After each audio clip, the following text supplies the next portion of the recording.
Hi there, I'm Dave Marks and welcome to this new series of videos called Bad Habits.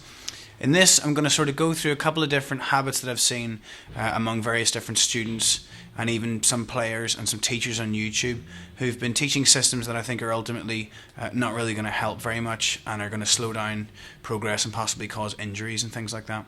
So the first thing is the 1, 2, 3, 4 exercise. You might have seen this, loads of guys teach this, which is where you take your fingers, number them 1, 2, 3 and 4, place them on the fingerboard and then play first finger, second, third, fourth, go to the next string and so on.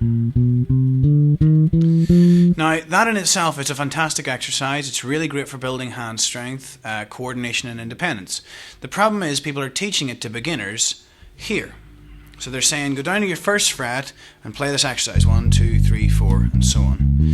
Now if you look at the shape of my hand, the way that it's spread across the first to the fourth frets, it's really wide. That's a big stretch. It's a mangled hand shape. That's not what you want. By playing up around the 8th fret, I'd say would be a good place to start it, 8th fret being on my first finger. I have a much more closed, compressed sort of hand shape compared with that.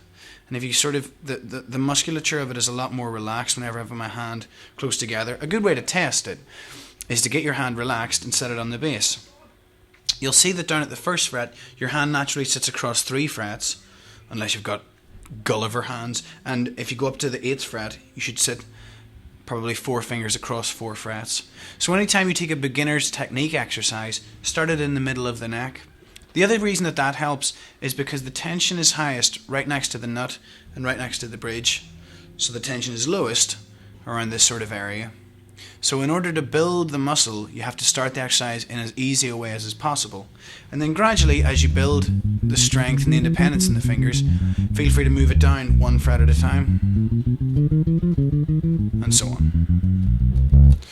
Remember, whenever you're teaching people, we're not made with our bodies designed to play the bass, so we have to take whatever steps we can to protect our hands. Even if you do these kind of exercises and you don't get any pain or things like that, it's not good to start in such big, stretched, wide positions.